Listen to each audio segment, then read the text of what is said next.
And good morning. It's Chris Cordani here, filling in for Tony Shaffer just for a moment. Tony should be in a little while. That's right. Good morning, Patriots. It's a Monday, the day after Mother's Day, and with me to start things off is the great cousin Vinny. Welcome. Good, good morning. How we doing today? Pretty excellent today. Looking to say hello to the Patriots this morning, and a good wake up to all of you. So wake up, Patriots! And if you're in, did you get to see what happened in Newark? About the airplanes not flying? Not well. That too. There's a couple things happened. The Newark mayor was arrested as well. Oh yes, yes. More stupidity on the Democrats. More How, stupidity. how stupid are they? Well, it looks like we're having a little trouble on Rumble. So let's hope that the Patriots have picked up that we're also on YouTube. That'll be rather interesting as well. So, well, we're gonna figure all this stuff, and I'm gonna have to work on some of this behind the scenes. So just give me a little bit of a moment here. So I'll figure all of that out as we move forward. So anyway, yeah, what happened was just recently again, Newark's the thing that's going on at the airport's rather interesting. But again, I apologize to all of you if you're on the chat and not. I'm having trouble getting the Rumble page up here for me. So I'll see if I can meet some of you on YouTube or figure things out. We can do the live chats on YouTube as well, so that'll be great. What winds up, Vinny, is the mayor of Newburgh was arrested after trying to delay or stop ICE from doing its job. They were doing this big protest at an Oh ICE yeah. property. Yeah, so that was interesting. And apparently, I forget his name. Here it is, Ras Baraka. He was arrested at Federal Immigration Detention Center as he was protesting against and was held in custody for several hours. It wasn't just about protesting. He was causing problems. He laid hands on an ICE agent. It was a big mess. If you've seen the videos. Yes. Okay, well that's great. They don't call you the best cola man in the business for nothing. There we go. All right, but let's go to some of these videos because they do get rather interesting. The mayor is like, "I didn't do nothing." That's what his defense is. I didn't do nothing. It should never have happened. He's going on railing about it. This could be a borderline insurrection if you think about it. Trying to. I think that's a little exaggerated too, but you understand where I'm going. If the media can exaggerate insurrections, so can I. But let's get to some of this. Here's a video of what was going on here.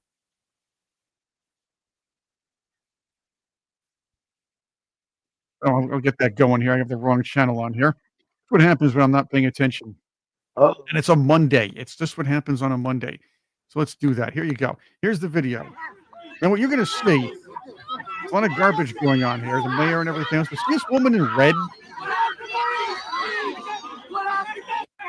She's this one screeching here. That's a Democrat congresswoman. She's her name is LaMonica McIver. You might remember her as a very loud, obnoxious woman who was screeching about the loss of USAID funds a short while back. yeah. You're from Jersey. You probably deal with her every once in a while, right? What gets me that all these Democrats they're they're over there trying to get this MS-13 guy out and all these bad people out, and not one Democrat went to go to North Carolina to go help an American. No, that's absolutely true. They just don't. They don't bother. They don't want to help an American. They don't care. They don't really care about anybody else except for the what they're told to think about. They're told basically, here's what happens. It's the thing, the latest thing. The Maryland man was the big hoax. It was the latest thing, and of course, saving U.S. aid funds because that's how the media pronounced it. Oh, and on the low. I learned marketing over the years. I've been a marketer too, and what you're told a lot of times is to appeal to the lowest common denominator. So what you're going to do is basically, when it comes to politics, you think about that, you appeal to somebody's emotions. So an MS-13 gang member who was swept up in mistakenly swept up in a roundup, if you will, Right. criminal illegal roundup. There would be no real sympathy for him because, well, he probably shouldn't be here in the first place. But when the media calls him a Maryland man or a family man, all of a sudden you get the impression that it's somebody like Greg Brady. Not Greg Brady, Mr. Mike Brady. Mike Brady, but you understand Mike where I'm Brady. going, right? Yep, yep. Right. So the lowest common denominator thinks, wow, that's horrible. The mean Republicans, because it was already marketed to them that the Republicans are mean and greedy and everything else, and they're insensitive. They're going to sweep this guy up. And he's a family man. Well, the family man, of course, was caught trafficking. He was pulled over for trafficking. He was beating his wife, that sort of thing. Yeah, okay, some family man. And he had all the tattoos on him too. Right. Yeah, and the other thing is as in this case, the mayor is thinking he's doing the right thing because the mean Republicans are kicking out nice, innocent MS-13 gang members. So you have to cause some problems, right? So watch this MacGyver chick. She's trying to make a name for herself too. She's trying to be the cross between, I don't know, Jasmine Crockett and Lizzo.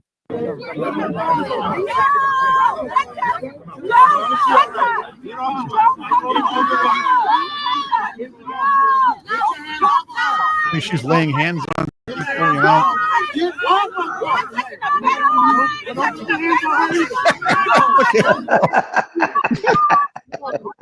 It's like watching the Three Stooges.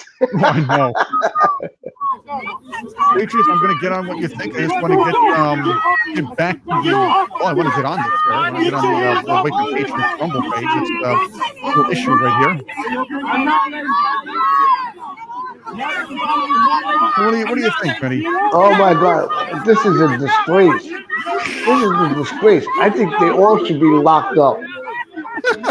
They all should be put in jail and throw the key away. Oh no.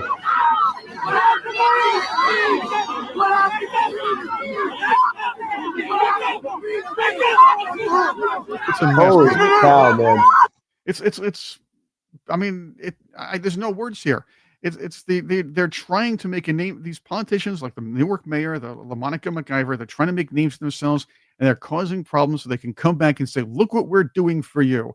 We're saving you people. We're making sure that all the illegals are that the mean Republicans and mean old Donald Trump isn't taking people away." I just don't get it. I mean, how many times you watch the news over and over again, and they keep saying about the Democrats doing this, the Democrats doing that, the Democrats doing that. But people who are Democrats are still like sleeping, have no clue what's going on in the world. They think they do, but they don't. Well, see, that's how they become Democrats. If you're watching here on YouTube, hopefully the Patriots have caught us on YouTube here. We're having some difficulties with the Rumble channel. So if you're on Rumble, you're trying to get on here. I'm not exactly sure what's going on. I'm trying to fix things up as they go, but I think I've figured some of these things out. So I'm back on the chat here. All right, let's see that. Good morning, everybody. Apologies here. There was some issues with the page. I don't know if you had them as well, but what do you guys think of what's going on with the in Newark here? Let's hear what's going on. And there's a little more. The Free Mayor Baraka. This is them protesting the mayor being in custody. Baraka. Free Mayor Baraka. Free Mayor Baraka. Abolish ICE. Abolish ICE. Abolish ICE. Abolish ICE. Abolish ICE. Right. Abolish ICE. Well, read the sign here. Read the sign. We care about immigrants. Basically, again, lowest common denominator. You're telling you that they care about immigrants, but it doesn't matter to them what immigrants they are, because when they're told by their Democrat friends that Donald Trump is kicking immigrants out of the country, they're thinking the nice guy down the road who's making his way and trying to become an American citizen. Well, they're not thinking the MS-13 gang members are the people that are terrorizing kids in schools, selling drugs to kids. And by the way, Newark, isn't that the place where 3 young people were killed by illegal gang members some years back? They were just going to a park after coming home from college. Yeah, you're right. They got killed. I don't remember the exact case. Do you remember that case? Patriots, you remember that case? It was a while back. These 3 young people were stabbed. Was it stabbed or shot or something? They were executed. I know that by illegal immigrant gang members. And this is a community where the mayor is supporting these same people.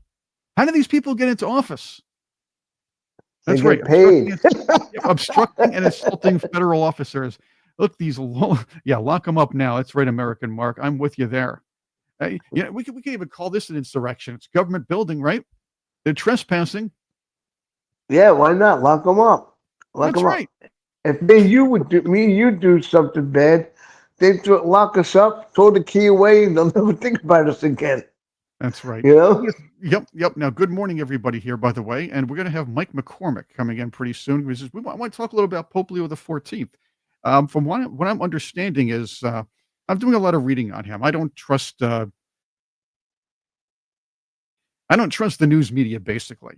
I looked at his past opinions. I know he was criticizing Trump when it comes to immigration, and I believe you and I discussed this, Vinny, just moments ago. Again, you hear immigration, you think the nice guy down the street who's making his way and wants to become a citizen.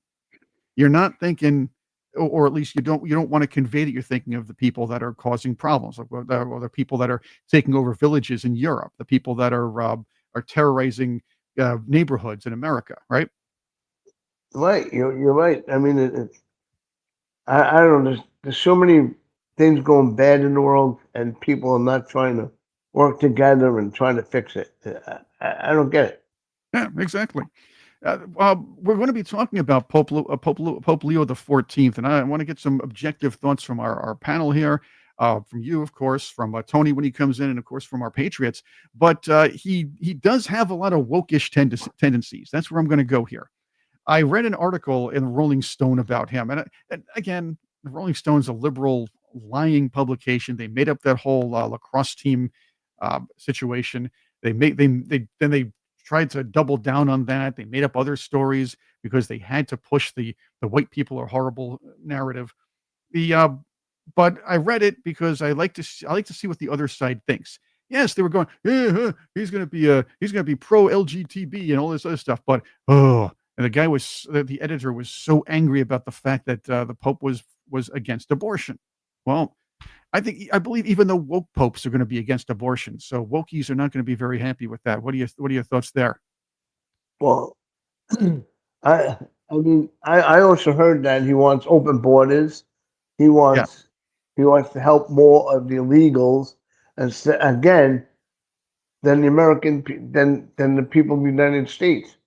And to me, I'm not saying anything bad about religion or anything, but I think he's a puppet, and because they picked the person that hates Trump the most, and Well, gonna give him a hard time with everything. all right, and the shiny keys here is that he's an American Pope. That's the big one. So the news media is going to cover the first American Pope. Donald Trump is going to be happy, and whether it be on the surface or not, he still has to talk to the guy, and he still has to deal with the Pope and the Catholic Church hierarchy.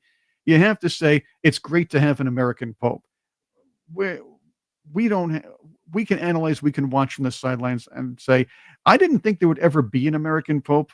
And the American Pope that would have to be installed at any time would have to be somewhere close to the globalist agenda or the woke agenda. Right, and he's also from Chicago. Yeah, that's another one. He's a White Sox fan. Now, you got to feel bad for the guy. He's a White Sox fan. And the White Sox, as you know, last year broke the Mets all-time, well, let's just say all-time modern-day loss record. And they lost, 121 games last year. They did 41 and 120. And the Rockies are on pace to do worse, by the way. Anybody out here is a Rockies fan? I think they're 7-33 now. They just fired Bud Black, who I thought would be the manager for life over there. That's how bad it is. But they're 7-33, and they're on pace to be on pace is relative term, but they're on pace to be 32 and 130 or something like that. Wow. Yeah, That's crazy. You know what the worst record is, I believe? The worst record in baseball history. I'm not counting 0-7 by some of these teams that folded mid-season. But in 1899, the Cleveland Spiders went 20 and 134. Wow. 20 wins. Yeah, That's why the Mets or the White Sox record is the modern day record. The reason why that happened, I'm going to get into this. If you're a baseball fan, it's cool. I want to get into this. The Cleveland Spiders, which I believe the Indians, if they were going to rename anything, they should have gone Spiders or Rockers. But I'm going to go back on that. The St. Louis Cardinals owners bought the Cleveland team. The Cleveland, I forgot the name. Oh, Cleveland Spiders. Yeah, bought the Cleveland Spiders. Right. What they did was they raped the Spiders. They took every one of their talented players. They took all the good players in the Spiders and put them on the Cardinals. And they took all the crap from the Cardinals and they just put some scraps together to field the team in Cleveland. So they renamed, they thought they were so brilliant, they renamed the St. Louis team the Perfectos that year. So you'll see in the standings, if you look in the history, you'll see St. Louis Perfectos. And they were supposed to be the super team combined with two teams. The great team, they're going to be first place, they're going to win the championship. Well, the Spiders did go as planned. They won 20 and 134. They had a guy who was like 1-31 or 4-31. That was their ace pitcher. 4 wins and 31 losses. The Perfectos, I guess a dose of karma, came in second place. They didn't even finish first. They didn't win. Of course, the Major League rule after that, and that's why one of the reasons the modern era is because it is no ownership group or owner can have two teams at once. That's like the Mets and the Yankees and the Rangers. they get to the top and then they fall down. You know, they never make it. I'm more of a Devils fan in the first place, but I thought that was an interesting story. Yeah. By the way, NRG. Yes, I saw the video, and I was about to play that for Vinny right now. So, Vinny, did you get to see the video with? I want to do this when Mike was on, or when Tony was here, but I want to get your thoughts on this. There's a video with, I guess, Macron's meeting with some world leaders, and there's this white bag that he takes and picks up and hides. I want to get this to you, and let's have a little fun with it right now. Okay, I'm going to cue that up right this way. I'd like to save these things for Tony, but he might not come in until a little bit later. We'll be probably well into Pope Leo IV discussion.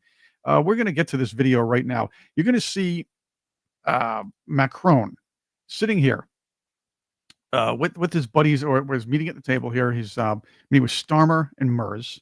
They're on video, and they see this thing. See this white bag here? Yeah. Watch Macron as the meeting goes on. It's a long walk. Macron, Dr. Smith sweater on. It looks like. It's through my bathroom, huh?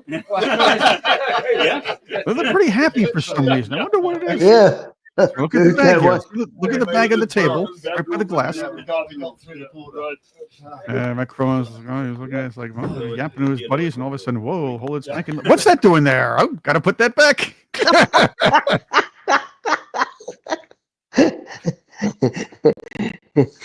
Chichi, get the Yale. I should have had Mike here for this one. They got busted. They got busted right on TV. It's right there. You might think it's a snotty tissue or something like that, but let's see the whole thing in slow motion here. Let's go for it. There he is, old Mackie. I don't know what's going. Oh no! What is that doing here? I gotta swipe it before they see it. Watch out! Oh, I hope they don't notice. I'm gonna hold on and wait. There we go. Watch his hand up. Hang on. There's a big smile on his face. He got punched in the red-handed. He got busted. Right in plain view. It's right on the table. Oh God. It's horrible. That's like the little white bag that they found in the White House. Nobody knows who it is. Yeah, exactly. And of course we had Mike Nova. We're going to have him on again, talking about Zelensky's cocaine habit. This is probably something. Maybe NATO needs to stick itself around and once Zelensky involved, so they can actually pass the old duchy together. It's not duchy. It's to pass the bag together. I don't know what they call it these days. What do the kids call it these days? Yayo. Or something. I don't know. Snow White. Look at Snow White on the table. Well, I prefer that Snow White to Rachel Ziegler. How about that? Yeah, right. Denise, Oh you know God. what? I'm pretty sure that you're right about them. I don't want to read what you said, but there we go. Was former New Zealand premier around, Red Ginger? Well, let's see. She probably was, but she's in the back because nobody really cares about her anyway. Was it Jacinda Arnold? That she was annoying, wasn't she? Oh yeah, very annoying. Very annoying. Now, But and again, when we get into, I know Loves Christ was putting something up about the idea that feminists are trying to think that the new pope is going to bring in or allow women priests. Yes, he has spoken about giving women a more prominent role in the Catholic Church. I don't know if people realize that there are women with very prominent roles in the Catholic Church. I'll even go backwards, and the founder of Eternal World, I believe it's Eternal World Television Network, is a woman. It was Mother Angelica. look. There was a priest, a woman priest, and she made him, and she made a bad name for herself by with Trump. That Oh, that that but she wasn't a that priest in the Catholic Church.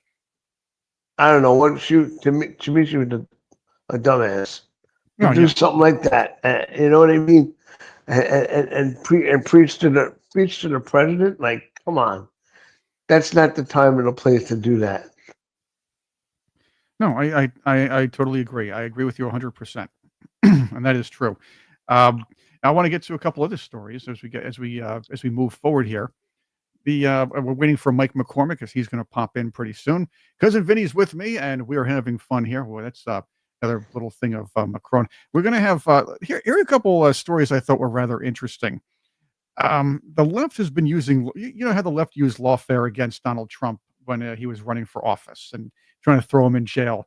It was a worldwide strategy, as you know, and I've been through this with everybody here several times. So Macron was part of this. Macron had Marine Le Pen arrested and disqualified from running. You have Gorgescu in Romania who is thrown in jail. Anybody who stands up to the globalist is going to get stomped on some way or another. Well, if you can't do it to Donald Trump, then do it to his laws. And that's what's going on right now, his executive orders.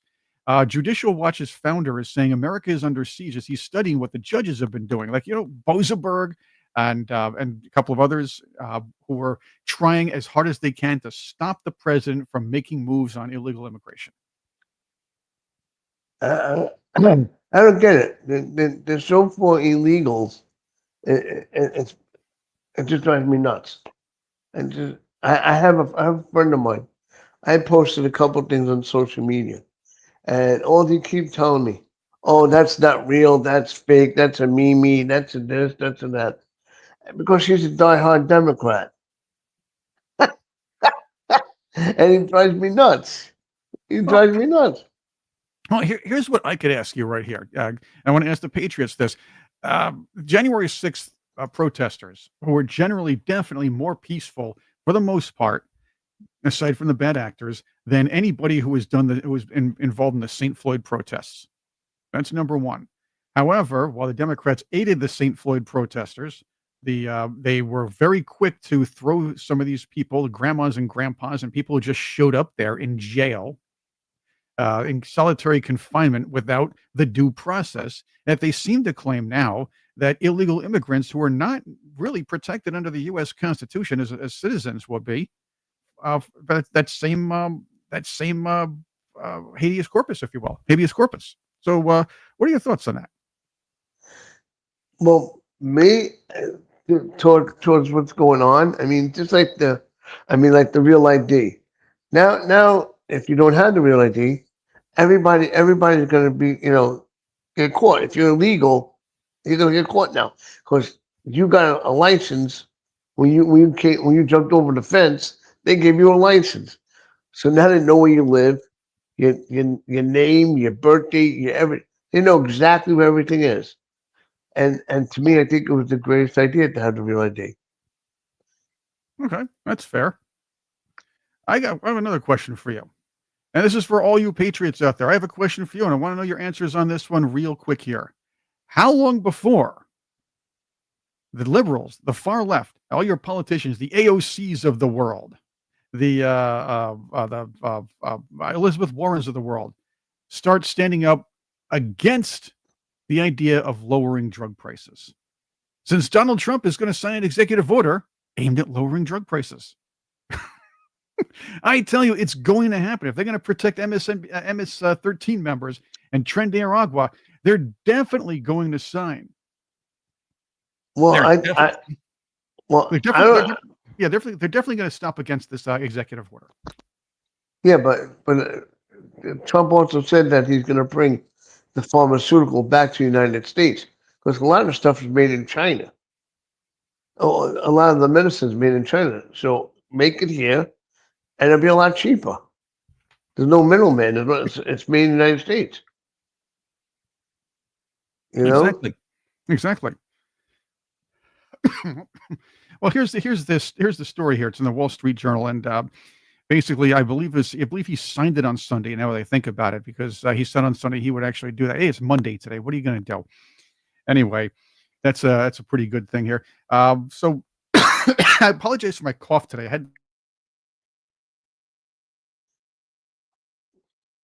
I'm a little behind with the cough and everything, but that's pretty good. But as I said, pretty soon you're going to see the far left jumping down everybody's throats saying we shouldn't lower drug prices because hey, they're going to save gang members. They're going to go against lowering drug prices. Well, Why not? they don't want to lower the drug prices because everybody gets a kickback. Well, that's a funny thing. The other idea is, and I believe we're talking about not allowing pharmaceutical companies to advertise on television, which is another interesting point because you're looking at the idea that first off, there are a couple of things that are going to happen. Networks are going to stop programming towards older generations, so there's going to be a lot of really bad reality shows aimed at 20-somethings and everything else and 30-somethings who are pretty much not watching network television anyway. But if they're going to be commercials aimed at older people not airing, or the buys aren't going to be there, they're going to be it's going to be a sharp direction, and it's not going to be a very good one when it comes to network television. On the other hand, you're also going to see possibly news organizations being a little more free to report on let's say misgivings in the pharmaceutical industry, because if you think about it here, they're they're held hostage, if you will, because a lot of large percentage of money comes into these networks, which run the news broadcasts, obviously, and they won't report on what's going on in the pharmaceutical industry. They won't report on side effects or things like that. Well, like I tell a lot of people, Pfizer's been in business for 175 years. Did they ever cure anyone? No. Right. They never cured anybody. They make a pill. They make all these different pills and medication and everything, and you take the drug. Just like Woody Harrelson on Saturday Night Live. Remember what he said? If you don't take the drugs from the pharmaceutical, then you're gonna be phased out. If you're not gonna take the drug for this, you're gonna be phased out. It's just, I mean, every commercial on TV is a new drug. Yeah, exactly. I want to go to the Every Patriots here. commercial. Yep. Yeah. And they take our songs and sing along with them. One of my least favorite was it Ozempic did the Pilot's Magic song? Is that the one? I think so. Ozempic. Yeah, I think I so. love that Pilot song. Magic. That's a great song. What was it? Denise says the Wegovy commercials seem to be like the Pied Piper at Fable. Yes, they were, and not like the good song. At least they didn't take the Pied Piper song. I like that one from Crispy and St. Was it Crispy and St. Peter, right? Did the Pied Piper in 65, 66? I think so. I think you're right on that. That's right. NRG, I do agree with you. We shouldn't be allowed to advertise drugs, cigarettes, or alcohol. Wait a minute. Well, the alcohol thing, I don't know, and I'm gonna stop you there. Cigarettes, you can't advertise them on television. I don't really love the idea of these drug companies with the 8-9 consonants in a row, and that all the smiling seniors dancing around, or that Jardiance commercial where I don't know what the heck people are thinking. The highly coordinated Jardians commercials where they're all dancing and singing about taking drugs, and then they list all the side effects. I'm not Yeah. going to take. I don't want any. I, and then some of them even mention, oh, and lung collapse and death. Oh, what is going on? Take this, lose your hair, lose a kidney, lose this, lose that. But But you might have eye bleeding. But hey, take this drug, dance around like the seniors here. You're going to be very happy. that's like an episode on 2.5 Men with Alan. He was taking these pills to grow hair. He was taking the pills, and all of a sudden he got really hairy, and then he's losing little spots of hair all over him. And Charlie goes, "What's going on? I don't know, but I don't think this is working, this medicine."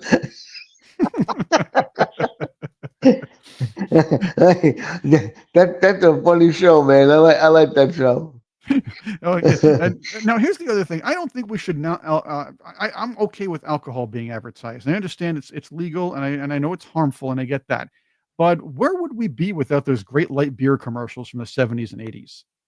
Yeah, but the other thing is, did you see the Johnny Walker Black commercial? Did you see I that? have not seen I haven't seen real liquor commercials in a while. Okay, well, the Johnny Walker Black, to me, it's racist. Why would you use a black girl to hold the glass of Johnny Walker Black? Okay.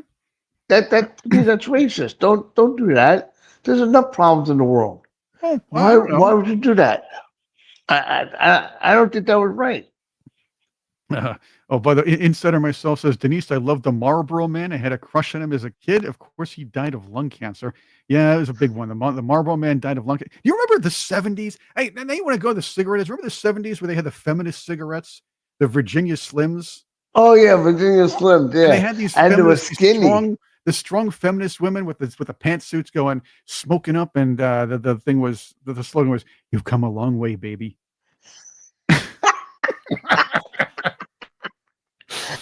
I was watching this YouTube thing, and the army guys were in the hospital, but meanwhile this character was dressed up like a cigarette, and he's handing cigarettes out to everybody. Oh, it was Doonesbury had something like that with Mr. Butts the cigarette. I Yeah, know yeah, Doonesbury's a yeah, liberal yeah. comic, but I enjoyed it. I had fun. Besides, I used to look like Zucker when I was in college. So Yes. yes, that was me. How you doing, Mike Mike? McCormick, welcome. Hey, Vinny, how you doing? Hey, Chris, how's it going? Good to see you guys. Pretty good. Good. Looks like we're hoping Tony will be in here soon, but we want to talk a little bit here. And Pope Leo the 14th, and I really, every time I say Pope Leo the 14th, I'm always thinking Pope Napoleon the 14th, only because it's one of my favorite songs. They're coming to take me away, haha. which I believe is Joe Biden's campaign, his next campaign slogan. They're coming to take me away, haha, because he's going to try to run again. Yeah, I am kidding. I got some. Maybe we have time. I'll take some Biden view tapes because that guy was just way out of it then. Well, let's talk about Pope Leo the 14th. Mike, you've been around. You were around the Biden and the Obama Biden administration, back then called the Biden Obama administration. Right. During the coup against Pope Benedict, where that brought in the woke Pope Francis, who, by the way, instilled 100+ cardinals who voted for this Pope, who has woke tendencies. Still a little early to tell. Liberals are celebrating but whining at the same time, which pretty much is what they always do. You've seen this. You've been around this. What's your take so far on Pope Leo after watching him, hearing him talk about abortion, the LGBTQ, and everything else here? First of all, he's American, right? I mean, he watched the Brady Bunch just like I watched Brady Bunch growing up. I grew up in Cleveland, Ohio, and went to Catholic school till I was in 6th grade. He grew up in Chicago and went to Catholic school all through his life. So there's a lot of shared perspective there that we've never had in a Pope. He speaks English. He went to the World Series. I saw a video today where he was at the White Sox World Series game in 2004. Yeah. He certainly isn't going to be any of those anytime in the near future, by the way. Yeah, no. But, this is a guy that we can relate to. So what does that mean? And looking at where he's come from, why he's there. So I'll do a quick visual. This is morality and this is justice. So the government is in charge of justice, and religious institutions are in charge of morality. And in America, a really important political institution is a Catholic Church. Well, when you combine the religious institutions and the government, which is in charge of justice, you get communism. That's almost where we were with Joe Biden. They put the Pope into the government to work for Barack Obama's government officials. They brought in, under Joe Biden, millions of illegal immigrants that the Pope said were refugees, not immigrants, to change the structure of our government. So Trump came in and he pulled them apart. And now he's pulled them even farther apart. We've got a new Pope. You've got a new religious institution. J.D. Vance went to the Vatican and he confronted the Vatican about all the money that American taxpayers, that was Joe Biden's thing to put the government and the church together, all the money American taxpayers have been giving their bishops. And he said, we're not giving you anymore. So they're separating that. And so now they've got a separation. They got rid of the bad old guy, Cardinal Parolin. He tried to be Pope. They didn't let him. They let this guy in. I think one thing I saw that was interesting was his brother said that soon after Francis had died, he heard from his brother, who eventually got elected Pope, that he was the third on the list to be considered for Pope. And that tells me that Parolin was the top guy, that he was the Secretary of State for the Vatican, not a good guy, really devious, dirty guy. He did a lot with cartels. And so they had to go to Plan C, not Plan A, not Plan B, Plan C. And that's what we got. You know, I think this bodes well for Americans. He's an American guy. Trump pushed hard to get a new way of the church to change their old ways and bring in a new guy. You know, in a year, we're going to have the 250th anniversary of America. We're going to have July 4th, 2026, 250 years old, big party. We're going to have, God willing, President Trump will be our president, and we'll have an American Pope, God willing. So that's a big thing. First time ever in history. So I think the future looks good, but I think what it really is we've got to mogify the church. We've got to mogify the Catholic Church and demand of them, look, if we're giving you money, we don't want you doing yucky stuff. We don't want you doing yucky stuff with illegal immigration and funding cartels. We don't want you doing yucky stuff with priests and child trafficking and, yucky stuff with sexual abusing priests and clergy. And that's what America has to start doing. MAGA, that we went in and fixed the government with Trump. We got to go and do that with the Vatican.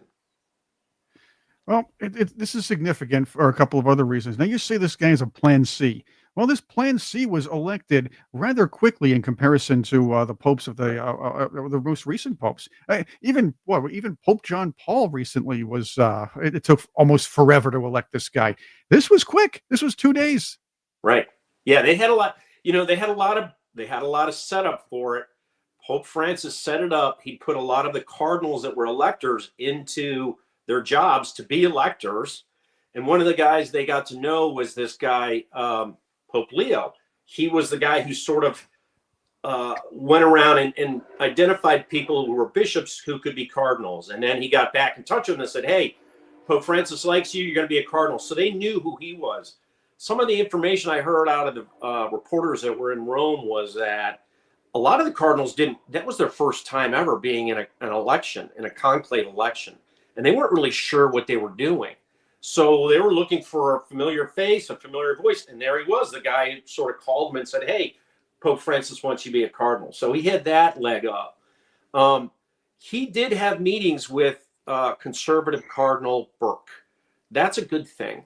And he has done conservative activities over the years. He's done a traditional Latin Mass. He's a proponent of traditional Latin Mass. And that's what conservatives have been pushing for. And Francis basically tried to get rid of. So conservative Catholics are hopeful that this guy will be more than just symbolic. They're a little cautious. They see him as symbolic.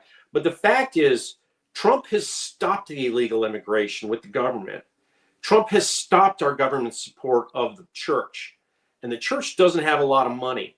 So this Pope, if he's going to fix church, has to get money. And where does he get it from? He gets it from American people. That's basically why they elected American. America is now the center, the financial and political center of the world. They're making trade deals. They're talking about a trade deal right now with China. And they're going to do this trade deal. I think this is basically kind of a sort of a trade deal with Vatican. You get a guy in there we can work with. We're going to work with them. And we're not giving you money, right? Exactly. I read up on this new pope, and I agree he is a little less. He might be a little Francis Light in a lot of ways, and he has some woke tendencies. But the left is a little. The left. I've read left-leaning reporters or left-leaning editorialists who are still very upset about his stance on abortion. That's. There's no way the Catholic Church is ever going to budge on that. There are many reasons. However, I do think that from his own writings, Pope Leo is kind of a little misguided when it comes to the climate change or the climate alarmist agenda.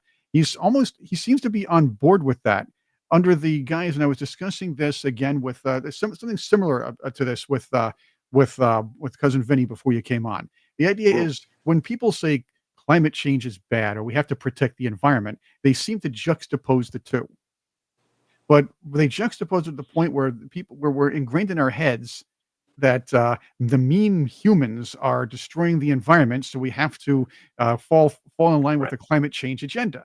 Where in fact is we're responsible for being good stewards of the planet, but we can't let people who are making money off of this phony man-made climate change agenda rip us off by using the sensitivities that people have to the fact that we should be good stewards of the planet. Well, the Pope seems to have fallen on the left side of that, or on the globalist side of that a bit. And let's see where he goes when he starts dealing with these people on a more regular basis. Right. And that's where our votes come in. We voted for the government that says we don't want climate change. We want inexpensive energy. We want economic prosperity for every American citizens. And, the church is a global institution. It's not just an American institution. So they've got people in Mexico. They've got people in Brazil. They've got people in America too. And the Pope just happens to be American, but he's in charge of all of them. So what their governments do, he's got to weigh in. But all their governments are going to have to follow Trump's lead because Trump is putting the American economic engine to work for Americans for the first time in a long time. And the church has to recognize that too. So that's what MAGA is. And that's what I mean when I say, we got to kind of have to MAGA American Catholics who like MAGA can work to influence the Catholic Church here. And then that goes back into Rome and eventually sort of starts to defeat the globalism. And I think they're on the retreat. The fact that he was Clan C, he's not the globalist top guy, so they're retreating, and they're going to continue to retreat because Trump just keeps making these deals. So as long as Trump is in power, and J.D. Vance is a big part of the story too. J.D. Vance went to the Vatican on Easter weekend. He confronted Parolin. I personally think he told Parolin, "You're not going to be the next pope." They had 3 votes for some of the reporting is they had 3 black smoke votes, which means no votes for whoever. And they think that was Parolin. And then they put up this guy, Leo, and he was like, yeah, we need him. Let's get him in there. So, but J.D. Vance had already put down Parolin as you're not getting elected. And then he went over and told him, you're not getting any more of our money. You're not getting U.S. taxpayer money.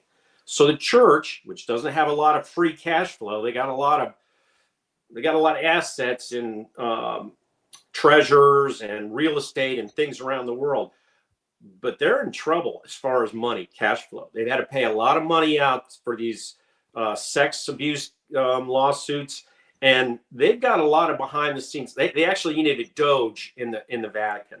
So I think that's what J.D. Vance is over there telling them. it would be good if J.D. Vance became a connection between the U.S. government and Pope Leo. That would be really good. And that would be a good idea. And then here's the other thing, and you make a good point here where the Catholic Church needs money. The money was in following the globalist agenda 10 years ago. The money was in pushing wokeness 10 years ago. It's not there anymore. The church may be pivoting uh, uh, towards pulling back from that and saying, as you said, we need to influence the world leaders who are in charge now.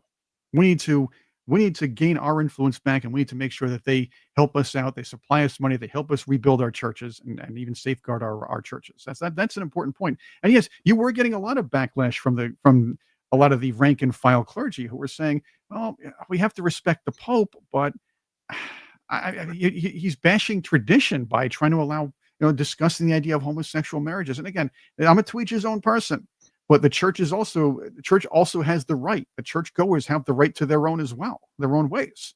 And if you're going to destroy those, and you're working with a sitting president, then make no mistake, Pope Francis was in cahoots with and was part of the. Obviously, he was installed by a future sitting president who considered people who followed the Latin Mass domestic terrorists. There's a tie there, and that's an important tie. We have to make sure that never happens again between the church and any globalist power. Right. And look, the MAGA movement isn't anti-gay. I mean, right. The guy who's leading the charge, the tariff negotiations, Scott Bessent, is a gay man who's married to another gay man, and they have a family. And that's not anti-MAGA. I don't object to that. It's not something that I have in my life, but it's not something I object to. It's their life. That's their business. A lot of people in the church don't want that in the church. I'm not sure how the church goes forward, but I know where MAGA is going. MAGA is a reasonable accommodation for what is in our society now. And so, the church has had a long-standing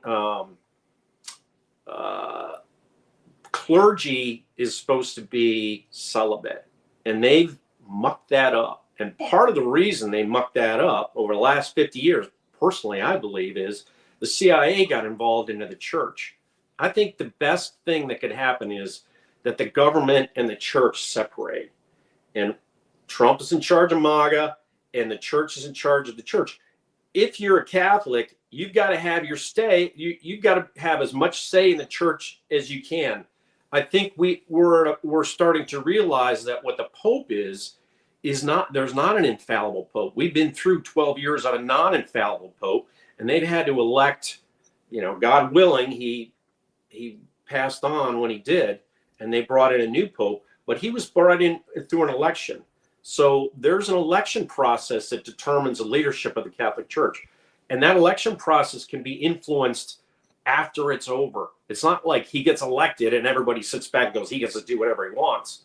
There's a lot of influence that goes into the church through the way people donate to it, through the way people meet with their clergy. So there's a future change here, I think, coming. A lot of people call for the purification of the church. I'm one of them. And I think it has to go, we saw terrible things come out of this. The Obama-Biden people with Cardinal McCarrick and Pope Francis, and that's over. That era's over, and now it's time to fix it. By the way, Mike McCormick is here. He is the author of the book, An Almost Insurmountable Evil. And he explains a lot of what we're talking about here when it comes to Obama, Biden, the Pope, the deep state, the deep church, Pope Francis, and everything else. It's called An Almost Insurmountable Evil, How Obama's Deep State Defiled the Catholic Church and Executed the Wuhan Pandemic. So that leads us to the next question. And Vinny, I want to get your thoughts on this as well. What do you want to see from Pope Leo the 14th? We talked a little bit about this, but the church has been tainted a bit. Again, it flirted with the globalist elite for a long time, who are now who are now losing power. Yes, they're trying to grasp on whatever hold whatever hold of it they have, but they're losing power. Regular rank and file people, the ones who actually go to church, those are the people Right. that are standing up against the globalist agenda. What do you want to see out of Pope Leo the 14th as far as leading the church towards a certain direction? Or I'm not saying political direction, but I'm saying sort of a spiritual direction as we move forward. Well, I think that the Pope has to change his ways about Trump and his woke. Everything. To me, I think he was placed there. I think he was placed there to give Trump a hard time with different things. That's what I think. I mean, I'm not saying nothing bad about the religion. I mean, I'm a Catholic, but I think they should have gave somebody else a position as a pope instead of him. That's what I believe in. Okay, Mike. Well, I think what you're going to see if there is still a globalist element in the Vatican, you're going to see the Pope go out and try to become the mediator in the removal of illegal aliens. That process that MAGA's doing right now. That's the next fight. And so I think he's going to stand back and we're going to have to see. And that's where the division between church and state is. The state has the right to remove illegal immigrants and remove criminals. And they're going to continue to do that. And if the church tries to make it a morality issue, then there's a problem. But where do they get the money from? That's their problem. And so I think, one of the cardinals that was influential in Trump's rise to the presidency was Cardinal Dolan of New York. He's the guy who hosted the Al Smith dinner that Kamala Harris didn't go to. And Trump made a big impression on people there, and made a big impression with Catholic voters. The Catholic voting bloc is important for the election of a U.S. president, and so he benefited from that, and he, I think, is working with Cardinal Dolan. He's got him on his religious advisory council. So I think going forward, you'll see this sort of discussion between, how the immigrants are treated, and are they moral? Are we being moral about our treatment, or are we being justice about our treatment? And that's where that discussion is going to be. And I think MAGA wins that discussion. I agree with you there. I want to go with the Patriots. I addressed the question to everybody here listening and viewing. Let's go with it. Let's see. We have what's wrong. We have Low Country SC Patriot. What's wrong with the Pope sticking to traditional Catholic teachings? Nothing. But no one has the bells to do it. Yes, I'm using the Moroni version of the language, but it's about right here. Pat Carr wants a courageous, principled man out of the new Pope. Let's see. U.S. Air Crew, Argon, pray for his conversion. I like that one. There's one. Trixie, Leo ought to denounce Islam as heretical. That's interesting because I know that the leadership of each church is trying to make peace with the other powerful religious institutions. On the other hand, again, a lot of what Islam stands for, honestly, if you take an honest look at it, honor killings, beating of one's wife, that sort of thing, as punishment for disobedience. That's the Catholic Church stands very much against a lot of that. Yeah, and one of the cardinals who was up for election of the Pope, who was touted as a possibility, was a guy who's the cardinal in Jerusalem, who is sort of right in the heart of all the religious tension going on in the Middle East.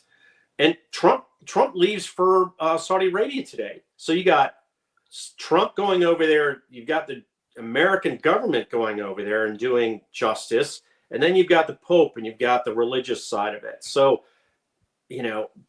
where do they combine and where do they mix? That's up to the negotiations.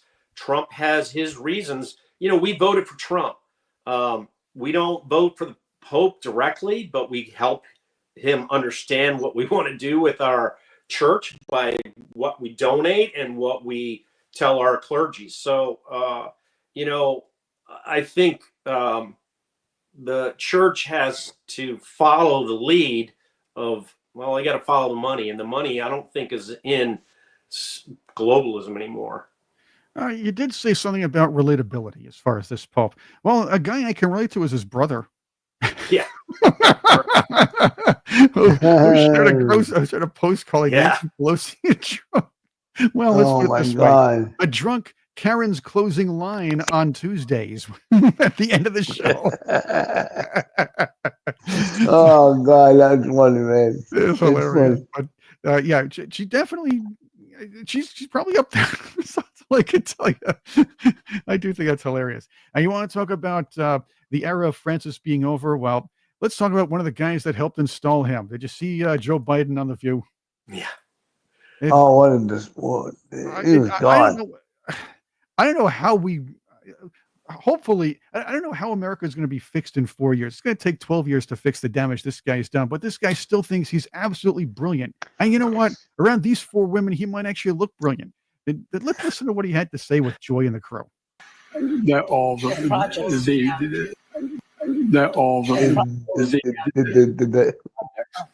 benefit. How do you lead the world without having the best infrastructure? How do you lead the world without having healthcare in the world? How do you lead the world without having the best education system? How do you lead the world when you don't have that done? What did he say? I don't know. I can tell you, I used to listen to him all the time. He said, how do you lead the world without having the best infrastructure? How do you lead the world without having the best education system? But it's gibberish. I mean, I understand him. I listened to him for 6 years. I kind of understand where he's going. But look at their faces. Look at how shocked and appalled they are and how insufficient he is. He just cannot get the message out. And he's trying to be the face. I just did a Substack. My Substack is Midnight on the Laptop of Good and Evil. I did a Substack on his interview with the BBC. So he sat down, before he was on The View, he sat down with the BBC. And they put it was a 25-minute interview. They only put 5 minutes of it on video and I listened to all the audio. The audio he just trailed off. He just lost his train of thought. It sounded to me like they had to edit it heavily to get it to sound reasonable. And so that's why they were only able to put 5 minutes of his discussions on there. Joe Biden did so much damage to the Democratic Party. They won't recover from that for 30 years. It's going to be 30 years before his name is no longer dragging the Democratic Party down. Generations will despise the Democratic Party because of what Joe Biden did. I'm with you 100%. And I want to give you one more. And this is, again, just hammer this whole thing home. The View is just worship. The Democrats still worship this guy because it's not just him. He's the symbol of the guy that beat Donald Trump, supposedly. And yeah, right. Where I'm going here. But just watch. He was yammering on. And again, I might need your English to Biden to English dictionary that you have over there, Mike, for this one. Although Jill, I think, pulled out her edition. So let's see. Mr. President, since you left office, there have been a number of books that have come out deeply sourced from Democratic sources that claim in your final year there was a dramatic decline in your cognitive abilities. Really? In the final year of your presidency. What is your response to these allegations, or are these sources wrong? They are wrong. There's nothing to is reading something sustain that. Number one. Number two, think of what we're left with. We're left with a circumstance where we had an insurrection. I started. Not since the Civil War. We had a circumstance where we were in a position that the pandemic, because of the incompetence of the last outfit, end up. Incompetence of the last outfit. This is the most incompetent president we have had. Again, what makes the only way this guy would ever be would ever not be the least competent president we ever had is if Kamala Harris got elected. The one thing that made Obama dangerous was he was competent. Right. Can you imagine having her as the president? It's a disaster. Man. It'll be a disaster. People dying, many people dying. We're also in a situation where we found ourselves here it comes, unable to deal with a lot of just basic issues, and which I won't go into in the interest of time. And so we went to work and we got it done. And we got it done, right?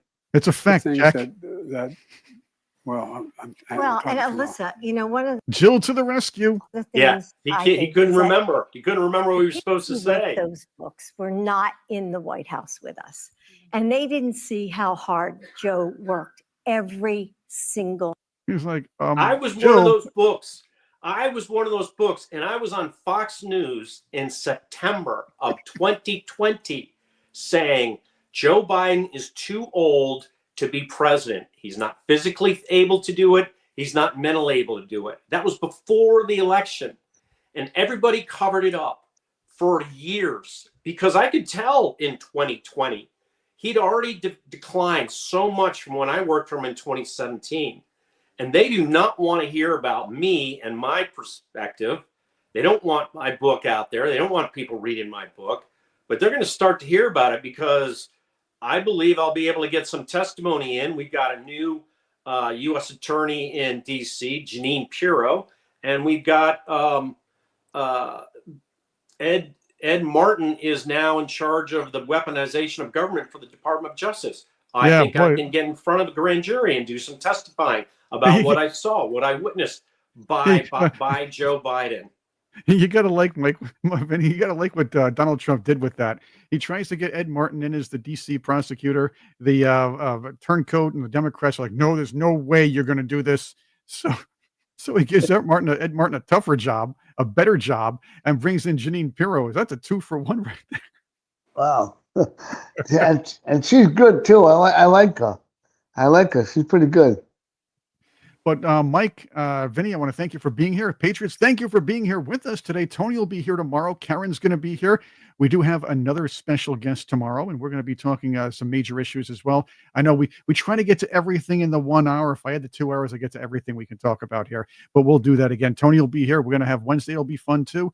So there'll be a lot to discuss. We got, that's right. Tomorrow's Lieutenant Colonel Sargis Sanjari. So we're going to really get in depth into what's going on in the Middle East. We're going to talk about the China-U.S. trade agreement. We're going to air that out right now. There seems to be a pause with the tariffs, and there seems to be a deal in the works that's, of course, beneficial for both countries and might bring a little more manufacturing here in the U.S.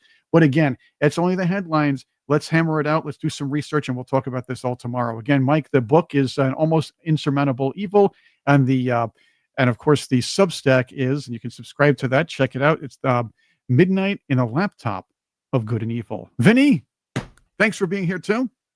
Thanks, I appreciate it. Good seeing you, Vinny. Good seeing you, Chris. You too, Mike. Thank you. Good seeing you, buddy. By the way, enjoy the day, and we'll see you tomorrow.